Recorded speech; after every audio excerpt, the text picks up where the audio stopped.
विधानसभेमध्ये महाराष्ट्राच्या विधानसभेच्या निवडणुकीमध्ये महायुतीला मिळालेल्या प्रचंड यशामध्ये 10-0 असा ऐतिहासिक निर्णय सुद्धा कोल्हापूरच्या जनतेने घेतला आणि या मंत्रिपदाच्या सगळ्या नवीन निवडीमध्ये सुद्धा आदरणीय मुश्रीफ साहेब आणि मुश्रीफ साहेबांच्या बरोबर माझ्यासारख्या तरुण कार्यकर्त्याला सुद्धा संधी मिळाली।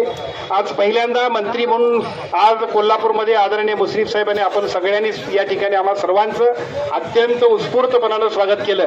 त्याबद्दल महायुतीच्या सर्व घटक पक्षातल्या सर्व प्रमुख कार्यकर्त्यांचं नेत्यांचं मी मनापासून आभार व्यक्त करतो। भारतीय जनता पक्ष, शिवसेना, राष्ट्रवादी पक्ष, जनसुराज्य, आरपीआयच्या सर्व प्रमुख कार्यकर्त्यांचं नेत्यांचं मनापासून आभार व्यक्त करतो। अत्यंत चांगली जबाबदारी महाराष्ट्राचे माजी मुख्यमंत्री, शिवसेनेचे मुख्य नेते आदरणीय एकनाथजी शिंदे साहेबांनी माझ्यासारख्या कार्यकर्त्यावर दिलेले आहे। निश्चितपणाने या संधीचं सोनं करताना प्रत्येक कार्यकर्त्याला आणि प्रत्येकाला सुद्धा समाधान आणि अभिमान वाटेल अशा पद्धतीचं काम करण्याचा संकल्प सुद्धा मी निश्चितपणाने करेन।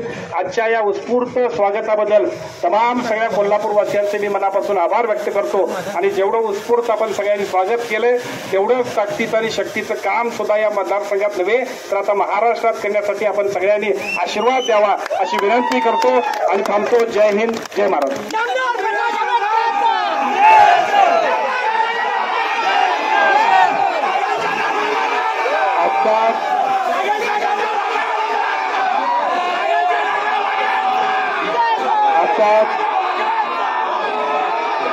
माझे खासदार, माझे मित्र प्राध्यापक संजय मंडलिक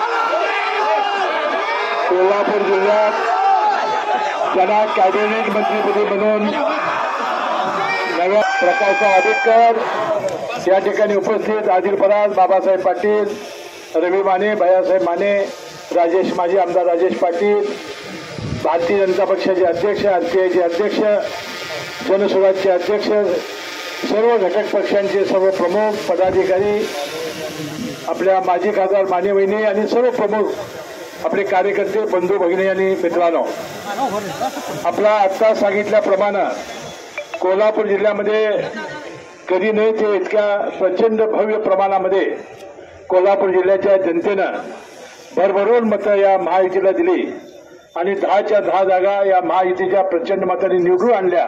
जवळजवळ 237, 288 पैकी या महायुतीच्या जागा निवडून आलेल्या आहेत। परवा आज मुख्यमंत्री देवेंद्र फडणवीस साहेब यांनी भाषणामध्ये सांगितलं की हे प्रचंड ज्यावेळी मताधिक्य किंवा आपल्याला जनाधार मिळत असतो त्यावेळी अपेक्षांचं सुद्धा ओझं फार मोठं असतं। आम्ही प्रामाणिकपणानं आम्ही अतिशय प्रयत्न करू। आम्ही क्षणभरही विश्रांती घेणार नाही।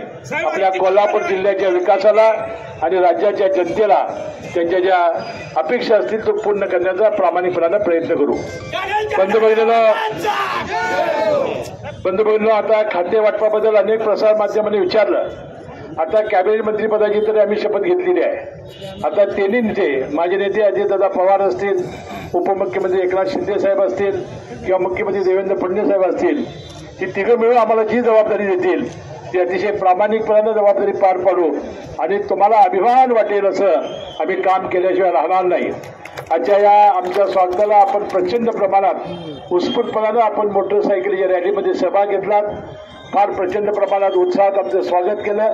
याबद्दल मनपूर्वक तुम्हा सर्वांचे मी मनपूर्वक आभार मानतो, तुम्हाला धन्यवाद देतो। आता या ठिकाणी समारोपाचं भाषण भैयासाहेब मानेंनी केल्यानंतर, आपले आभार मानल्यानंतर मी आणि आंबेडकर साहेब, संजय मंडलिक आणि आम्ही प्रमुख कार्यकर्ते छत्रपती शिवाजी महाराजांच्या पुतळ्याला अभिवादन करायला जाणार आहोत। नंतर आम्ही बिंदुचौकमध्ये डॉक्टर बाबासाहेब आंबेडकर, महात्मा फुले याही महापुरुषांना आम्ही अभिवादन करून मग ही आमची दोघांची आपापल्या मतदारसंघामध्ये रवानगी आमची होणार आहे।